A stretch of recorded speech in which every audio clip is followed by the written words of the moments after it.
If people say that evil creatures are part of the old nets, they're wrong. They are at the top of the hierarchies of societies, and they have always been there. I am Hod. I have just graduated from college, finishing a degree in computer science. Due to limited jobs available in my home province, I went to Manila, the country's largest metropolis, to find a job. I didn't know that such a bustling metropolis have hidden horrors that no one could describe. It was outwardly known for crimes, government scandals, poverty and other social issues. But there's one more dark secret invisible to the public eye, even to its native residents. One day, I received a text message from one of the companies I applied to. It was a good news. I was hired, and I should start by Monday. This gave me great relief at that time because this company, a subsidiary of one of the largest and influential conglomerates in the country, is offering a high salary. I was excited and happy. I relayed the news to my parents in the province, who then shared it proudly to our neighbors there. It was a rare achievement in our hometown. The first day of work came. I went to the office where I was told to report.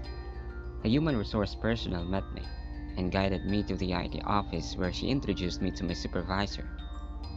My supervisor's name is Fred, aged 37, and had worked in the company for 7 years. I am so lucky that I am under his watch. He was like a big brother to me. The entire team have 27 heads, me the 28th. We will be handling the entire communications infrastructure system in the company.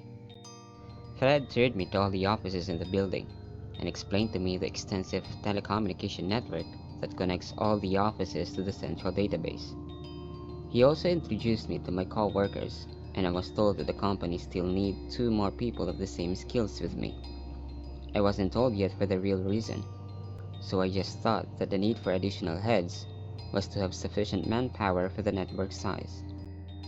My primary task was to respond for any technical issues, and so I was given full access to all rooms in the building. I was introduced and have eventually befriended most of my coworkers, and yet I was told by Fred that, although informally, the company required all employees not to allow civil authorities to have access to the company's digital records, even if there's a court's order, something I, Fred, and other workers found unjustifiable. But nevertheless, I tried to comply with the company rules.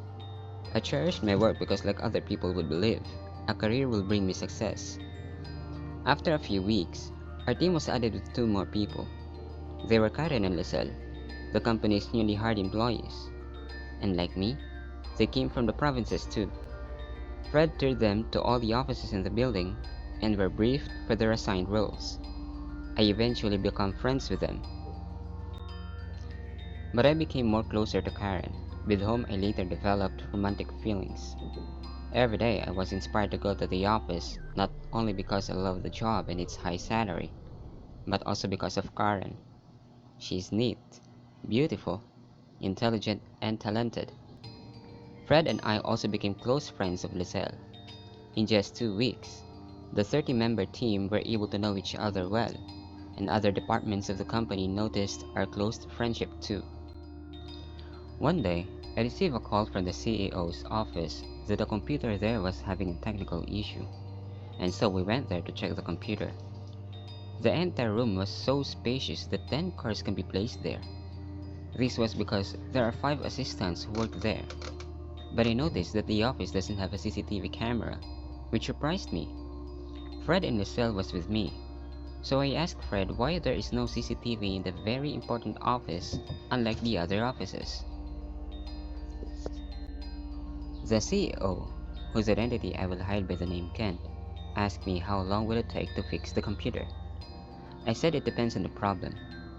Ken cast a glance upon Lizelle and asked her for her name, to which Lizelle respectfully answered. We then proceeded to fix the computer. It was a long day, but we are able to complete the task.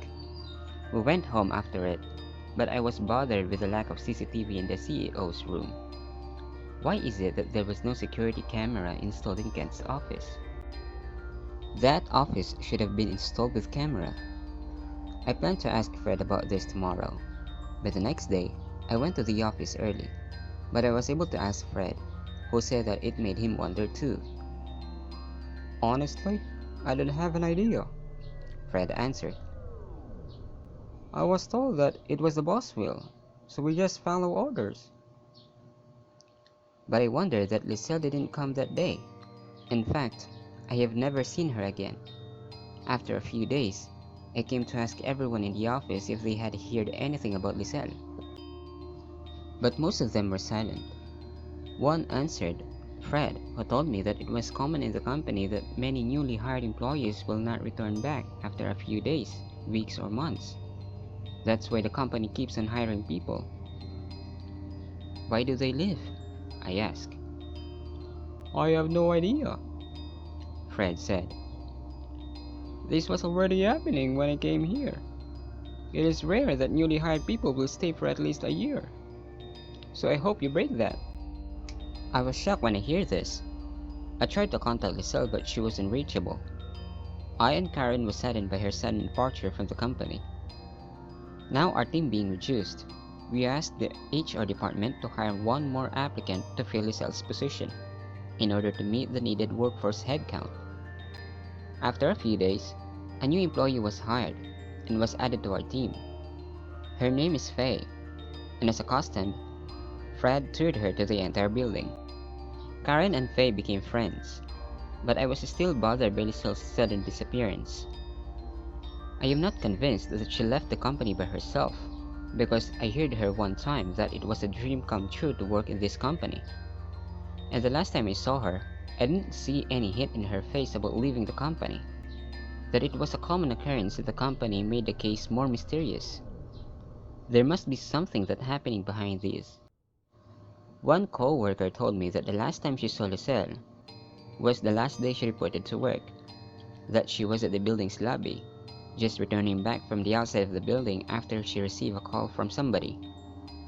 But she didn't know that what happened next after she left her.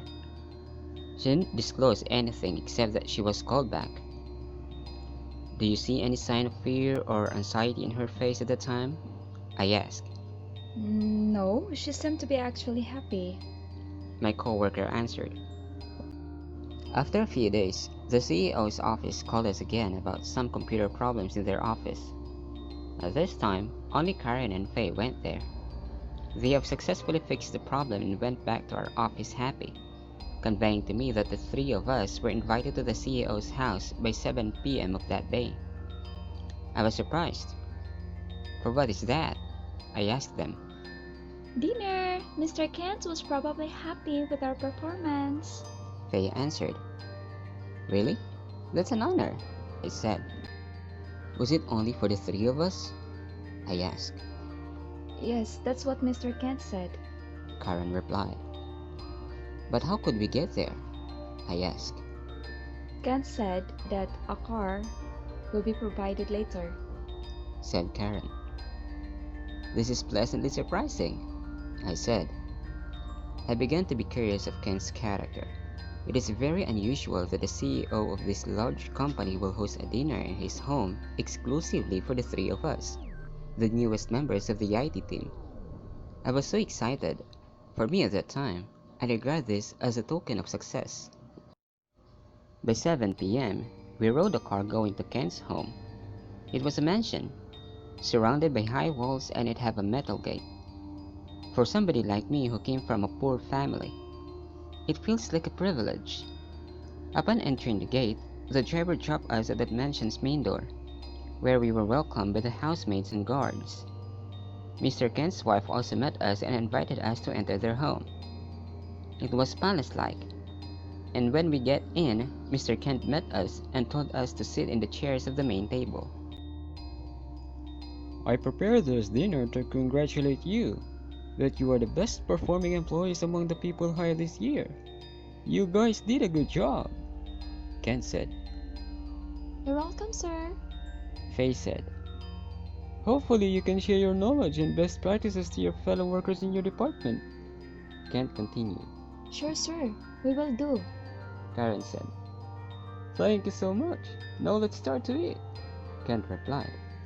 While eating and some chit-chatting, something crossed my mind. If I may ask, sir, may you tell us why Lisa left? I asked. Upon hearing this, the cheerfulness in Kent's face changed. His face became anxious. Lucille? Ah, she just suddenly left without notifying me or the HR of her reason to leave, he said. Because before she left, one of my coworkers said she went back to the building and I said while my vision suddenly went dark, and it collapsed, but not before I hear the spoons of Karen falling to the ground. I woke up, regaining my consciousness and sight, but I am in an extremely dark room with a foul smell. The only ray of light entering the room was from a small window at the upper side of the wall, with the size of typical school notebook. I feel like my hands and feet were tied by a chain. Hello? Where am I?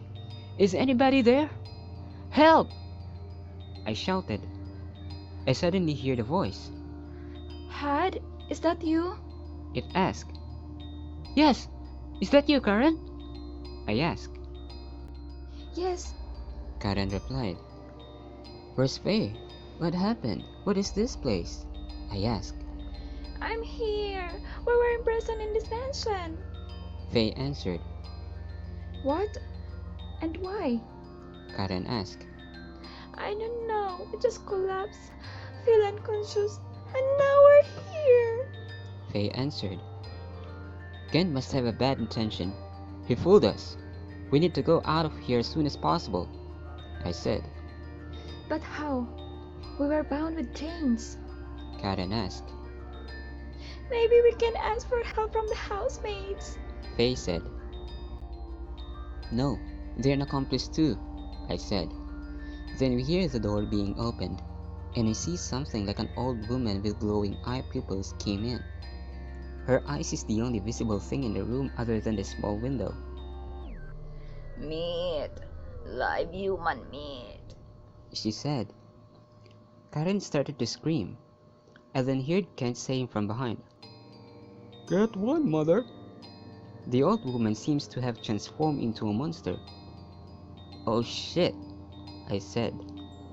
The monster roared and went to Karen.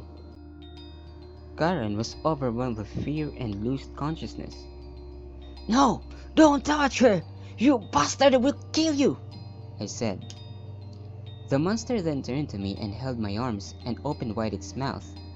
It was about to swallow my head, but Faye, using her feet, scrubbed a metallic object in the ceramic floor to create an unpleasant noise. The monster was distracted, groaned, and reacted violently, and unable to bear the sound, went out of the room. Then right after, some men came in.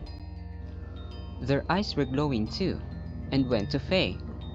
When they went close to Faye, she created the noise again, and since they could not withstand the noise as well, they fell to the ground and tried to run away. The keys carried by the men fell close to my feet, and I immediately took it to loosen myself. I told Faye to just continue making the noise. Then I unlocked Faye's and Karen's chains. We continued making the noise and made it louder. I opened the door, and a light flashed in, enough for me to see a switch. I turned on the switch, and the light in the room opened. We saw Lizelle's remains, and were horrified upon seeing it. Let's go! Let's go! I said. I carried Karen and we went out of the room, but we were surrounded by monsters. They all looked like large wolves. Faye continued to make the noise so that the monsters could not get near us. We then hastily went out of the house and ran toward the gate. The guards there also transformed into monsters, but due to the noise Faye is making, they also ran away, opening the way for us to escape. Fortunately, Karen was able to gain consciousness. It also happened that a courier truck passed through the road, so we asked the driver to allow us to ride. He let us ride, but we saw the monster chasing us. What the F is that? The driver asked. The monsters are coming and they will kill us, so please drive fast. Karen said. Horrified, the driver went ahead and speedily drove the truck. One of them was able to get into the top of the truck's trailer, but a tree's branch hit the monster, knocking it off, and it fell off from the truck. We were able to get into the busy street and went to the police station. We reported all that had happened. They then called for a more police force and went to Kent's house. But the policemen, which later revealed to have been bribed by Kent, dismissed our claims. They instead hunted us down, accusing us as thieves and murderers in Kent's house. We planned to confront Kent, but we heard that Kent had deployed secret assassins to hunt us down, as the truck's driver was killed after a few days. From that moment on, we hid from the public for fear and escaped Manila for good. I now understand why Manila's wage rate were made higher than the provinces, to lure the people from the countryside into the capital, to make sure the wealthy monsters there will have a plenty supply of food.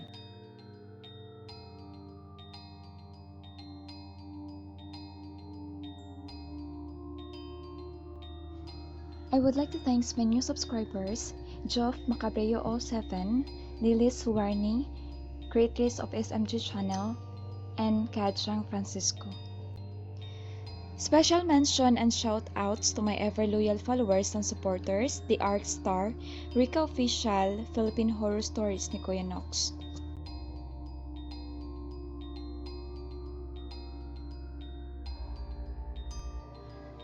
Disturbed Spirit, Creepy Cheesecake, and Creepy Queso.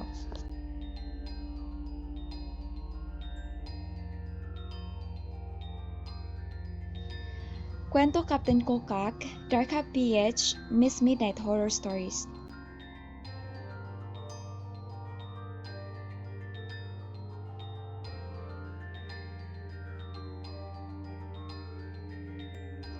Aling Maria, Pinoy Horror Stories. Iris Crib Horror Tales, Real Horror Stories, Ang Babaylan.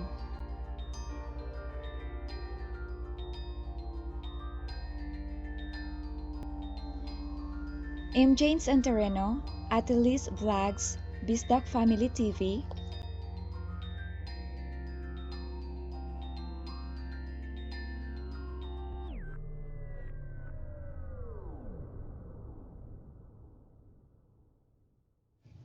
Dragon Sun, Healthy Taste, Brenzy, Sugar Barlan, Flare Wave, Mommy Cheeks.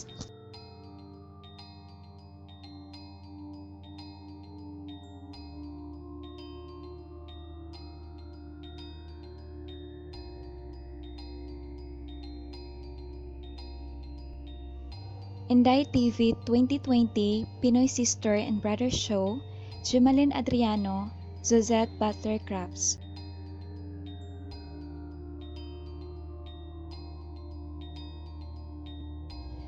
Marivic Tribaco, Davin Cluen, Melodies Kitchen, Asing Hotspot. Tabernok TV, Charmy Johnson Underwater, Birada ni Birang-Birang, ang totoo ba? Let us support them all. Thank you so much.